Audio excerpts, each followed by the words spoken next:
بسم الله الرحمن الرحيم.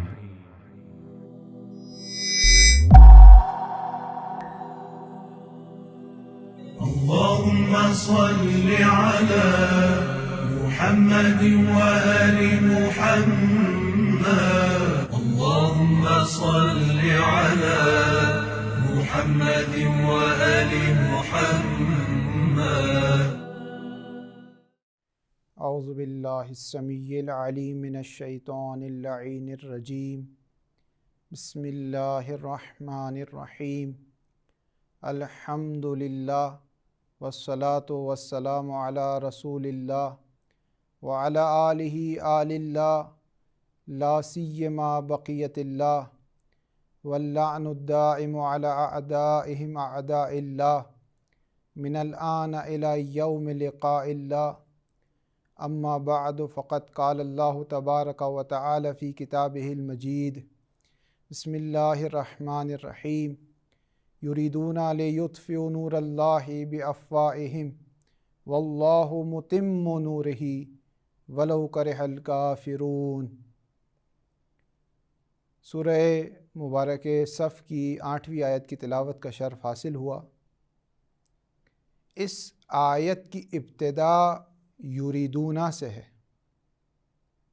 جو افراد عربی گرامر اور قواعد سے واقف ہیں وہ جانتے ہیں کہ یہ مضارع کا صیغہ ہے، اور وہ سامعین جو واقف نہیں ہیں ان کی خدمت میں یہ عرض ہے کہ یہ مضارع کا صیغہ ہے، یعنی یہ دائمی طور پر ایسا ہوگا، کسی خاص وقت اور زمانے سے اس کا تعلق نہیں ہے. جب اس انداز میں صیغے استعمال ہوتے ہیں تو اس کا یہ معنی ہے. یریدون یعنی ان کی یہ کوشش ہے، ان کی یہ چاہت ہے، ان کا یہ ارادہ ہے. کن کا؟ یہ آیت آخری میں بتائے گی کہ کن کا یہ ارادہ ہے.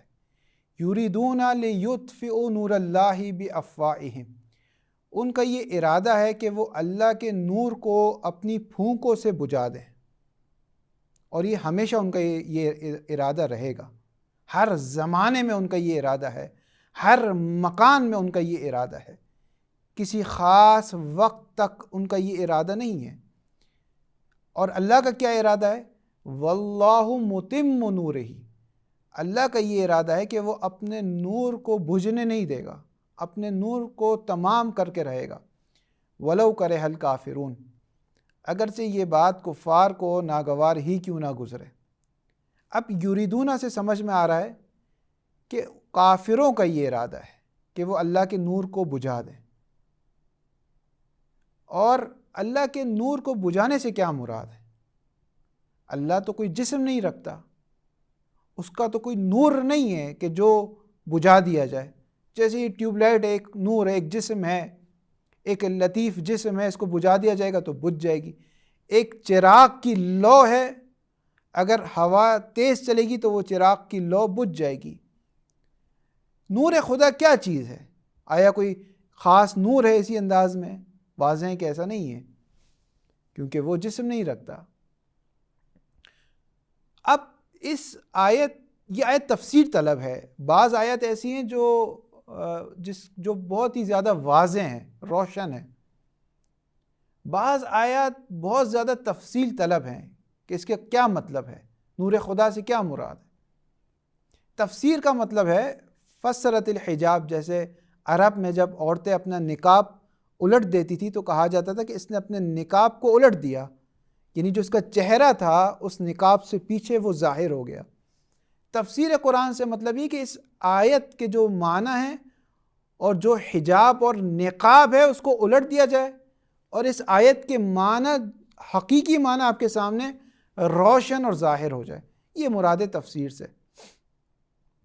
اب اصحاب جانتے تھے کہ صاحب تفسیر کون ہے، کون ہے جو علم قرآن رکھتا ہے، کون ہے جو حقیقی وارث ہے اس قرآن کا، کون ہے جو قیم ہے قیم قرآن ہے. اب یہ تمام الفاظ روایات کے ہیں کہ جب انشاءاللہ وقت ہوا تو اس کو بیان کیا جائے گا کہ قیم قرآن سے کیا مراد ہے، معلم قرآن سے کیا مراد ہے. کیونکہ رسول کی ذمہ داری تھی وَيَتْلُو عَلَيْهِمْ آيَاتِهِ فَيُزَكِّيهِمْ وَيُعَلِّمُهُمُ الْكِتَابَ وَالْحِکْمَةَ کہ رسول جہاں تلاوت کرتے تھے، جہاں تزکیہ کرتے تھے، وہاں کتاب کی تعلیم دیتے تھے، معلم کتاب تھے رسول اللہ. اور رسول اللہ کے بعد یہ سلسلہ ان کی آل میں جاری رہا کہ ہر ائمہ، ہر امام معلم کتاب ہے، اس قرآن کا معلم ہے. معلم وہ ہوتا ہے جو حقیقی تعلیم دیتا ہے، جو بتاتا ہے کہ یہ کتاب کیا کہنا چاہتی ہے. تو اصحاب آئے امام کی خدمت میں، اور آپ دیکھتے ہیں کہ اصول کافی میں یہ روایت موجود ہے کہ امام سے سوال کیا گیا کہ اس آیت میں جو کہا گیا ہے یریدون لیطفئوا نور اللہ، کہ وہ چاہتے یہ ہیں کہ نور خدا کو بجھا دیں، تو اس نور خدا سے کیا مراد ہے؟ تو امام نے فرمایا یریدون لیطفئوا نور ولایت امیر المؤمنین علی ابن ابی طالب، کہ وہ چاہتے یہ ہیں کہ کسی طریقے سے ولایت علی کے نور کو بجھا دیں. یہ ان کی چاہت ہے، یہ ان کی کوشش ہے کہ وہ اس نور ولایت کو بجھانا چاہتے ہیں. اور کس طریقے سے، انشاءاللہ تفصیل کے ساتھ یہ موضوع گفتگو رہے گا کہ کس انداز میں نور خدا کو بجھانا چاہتے ہیں. آج اس میں سے صرف ایک پہلو کو ذکر کیا جائے گا، اور وہ ایک پہلو یہ کہ وہ شک اور شکوک اور تردید ایجاد کر دیتے ہیں. کس طریقے سے؟ مختلف احتمالات کو ذکر کر کے. ایک باب ہے باب اسرائیلیات، کہ وہ افراد جو احادیث میں جو حقیقی چیزوں میں خدشہ وارد کر دیتے ہیں، تردد ایجاد کرتے ہیں، وہ کیسے کرتے ہیں؟ کہ اس کا آغاز بہت قدیم زمانے سے ہو گیا، اسرائیلیات کا آغاز. اسرائیلیات کیا کرتے ہیں؟ جیسے حضرت موسیٰ کا واقعہ ہے، واضح واقعہ، قرآن نے واضح واقعہ بتایا کہ جب فرعون نے کہا کہ تمام جادوگروں کو بلا لیا جائے، یاتی کل ساحر علیم، کہ ہر کل ساحر، بعض نہیں کہا، کل کا، سارے جادوگروں کو بلا لیا جائے. علیم کہا، عالم نہیں کہا، علیم جو بہت بڑے بڑے ہیں سب کو بلا لیا جائے. اور جب سب جادوگر اکٹھا ہو گئے، اور اس کے بعد آپ کو معلوم ہے حضرت موسیٰ نے عصا پھینکا اور وہ ان کے بناوٹی سانپوں کو کھا گیا. تو یہ ایک حقیقی واقعہ ہے. اب اسرائیلیات کیا کام کرتی ہے؟ اسرائیلیات کو یہ واقعہ خراب کرنا ہے، لیکن یہ روز روشن کی طرح واضح ہیں، وہ اس کو خراب نہیں کر سکتے. تو اس میں احتمالات کو ایجاد کرتے ہیں. کہتے ہیں کہ وہ جو حضرت موسیٰ کا عصا تھا، اس کی کون سی لکڑی تھی؟ لکڑی کی مختلف اقسام ہیں، یعنی حقیقت سے آپ کا ذہن نکال کر جزیات میں لے جاتے ہیں. حقیقت ہے بھائی، کوئی بھی لکڑی تھی، تمہیں کیا ہے اس سے؟ عصا، یہ جو عصا تھا یہ ازدہے میں تبدیل ہو گیا، اس حقیقت کو قبول کرو. کہتے ہیں نا، جزیات میں لے جاتے ہیں. کہتے ہیں یہ عصا جو تھا، اس کی لکڑی کون سی تھی؟ پھر مختلف نام گنواتے، ہو سکتا ہے فلاں لکڑی ہو سکتا ہے فلاں لکڑی ہو. پھر کہتے ہیں اس کا رنگ کیا تھا. پھر ایک اور نئی جزیات کہ اس لکڑی کے جو سائز تھا وہ کتنی بڑی تھی، کتنی چھوٹی تھی.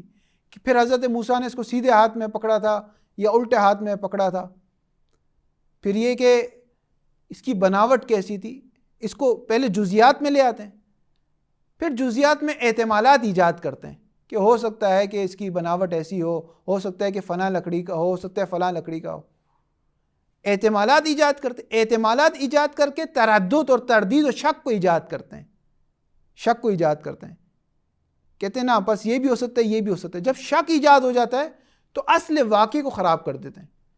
اصل واقعے میں شک کو ایجاد کر دیتے ہیں، جزیات میں جاتے ہیں، جزیات سے احتمال میں جاتے ہیں، احتمال سے تردد اور شک میں جاتے ہیں، شک سے جزیات سے پھر اصل واقعے کو خراب کر دیتے ہیں. آپ دیکھتے ہیں غدیر میں بھی عین ہی یہ ہوا. غدیر روز روشن کی طرح واضح تھا.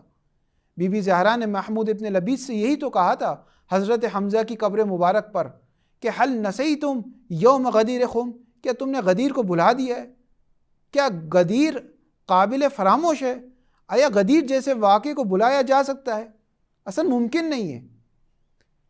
لاکھوں کے مجمع میں اس انداز میں رسول اللہ نے اہتمام کیا ہے کہ پالان کا منبر بنایا ہے، اونٹوں کے پالان کا، اور اتنے افراد، اور پھر اتنا جو آگے نکل گئے ان کو پیچھے بلایا گیا، جو جو سابقات ہیں انہیں آگے کیا گیا، ان کا انتظار کیا گیا، اور اس انداز میں دھوپ اور گرمی اور ان تمام جو خستگی تھی جو حج سے واپسی پر ہوتی ہے، ان تمام میں رسول اللہ نے یہ اعلان کیا غدیر کا. یہ غدیر بلایا نہیں جا سکتا تھا، لیکن انہوں نے کیا کیا، جزیات میں لے گئے. کہا یہ جو مولا کے معنی ہے یہ مختلف معنی ہو سکتے ہیں مولا کے. ہو سکتا ہے مولا کا معنی دوست ہو سکتا ہے مولا کا معنی آقا ہو سکتا ہے مولا کا معنی جانشین ہو سکتا ہے مولا کا معنی رفیق ہو سکتا ہے مولا کا معنی ہمدرد ہو مختلف مختلف احتمالات دے دیے. جب احتمالات دے دیے تو پھر شکوک کو ایجاد کر دیا، شک ہو گیا. اب ہمیں نہیں پتہ کون سا معنی حقیقی ہے، یہ بھی ہو سکتا ہے یہ بھی ہو سکتا ہے. شک کو ایجاد کیا. جب شک کو ایجاد کیا تو اصل واقعے کو خراب کر دیا، اصل واقعے کو خراب کر دیا. اور یہی وجہ ہے کہ آپ دیکھتے ہیں غدیر کے 2 مہینے بعد غدیر کو فراموش کر دیا گیا. علامہ امینی سے جب کسی نے کہا کہ آپ اتنی عزاداری کیوں کرتے ہیں آپ لوگ، تو کہا اس وجہ سے کہ تم غدیر کا جو تم نے حال کیا ہے وہ کربلا کا نہ کر سکو. یہ مشہور ہے امام جعفر صادق سے، لیکن بظاہر یہ حدیث نہیں ہے، یہ ایک بڑے مجتہد اور بڑے عالم کا ایک قول ہے کہ کہا جو تم نے کام غدیر کے ساتھ کیا ہے وہ ہم عزاداری کے ساتھ نہیں ہونے دیں گے.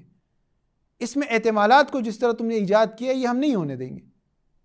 تو یہ اس طریقے سے وہ نور خدا کو بجھانا چاہتے ہیں. یہ ایک مثال آپ کی خدمت میں پیش کی.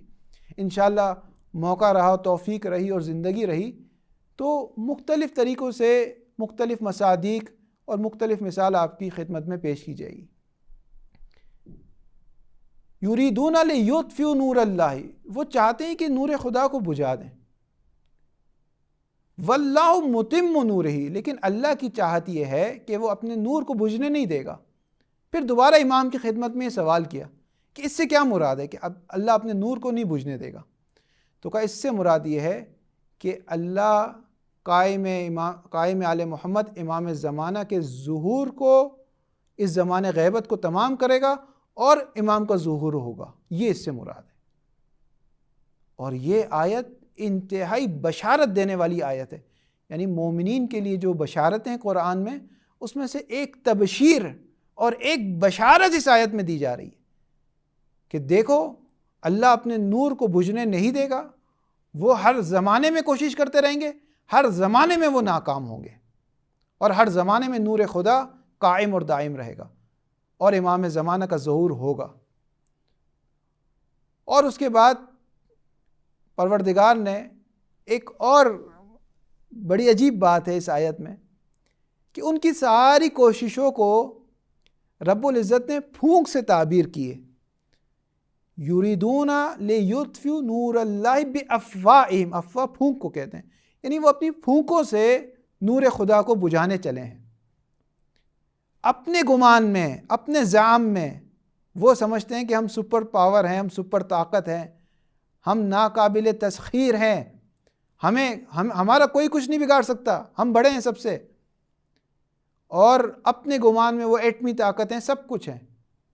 لیکن حقیقت میں پروردگار کی نگاہ میں وہ ایک پھونک سے زیادہ، ان کی کوششیں ایک پھونک سے زیادہ کی حیثیت نہیں رکھتی.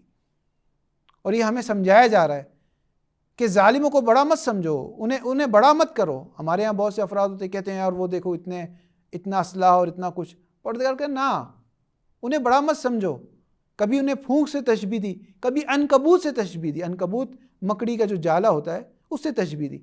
اگر آپ نے دقت کی ہو تو مکڑی کا جو جال ہوتا ہے اس کا جو اسٹرکچر ہوتا ہے وہ دیکھنے میں ناقابل تسخیر لگتا ہے، دیکھنے میں عجیب اور غریب لگتا ہے، لیکن ایک انگلی سے، ایک ہاتھ سے آپ اسے ہٹا سکتے ہیں. اتنا نازک ہے، اتنا ہلکا ہے، لیکن دیکھنے میں خطرناک ہے. تو پروردگار متعال نے ان کی تمام کوششوں کو پھونک سے تشبیہ دی. اور یہ ہمارے لیے بہت بڑی بشارت ہے کہ ہم متاثر نہ ہو جائیں ظالمین سے، ان کے اسلحے سے، ان کی کوششوں سے. اس کا یہ مطلب نہیں کہ ہم کوشش نہ کریں.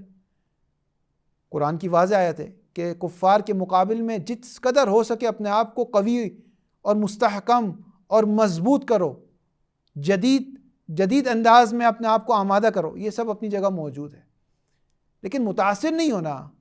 اگر وہ ایسی تخلیق انجام دے دیں جو ہمارے لیے بظاہر ہمیں دیکھنے میں عجیب اور غریب محسوس ہو، تو قرآن کہہ رہے نا وہ ایک پھونک ہے، اس سے پریشان مت ہو، وہ کچھ نہیں کر سکتے، پھونکوں سے یہ نور بجھایا نہ جائے گا، یہ نور پھونکوں سے نہیں بجھ سکتا۔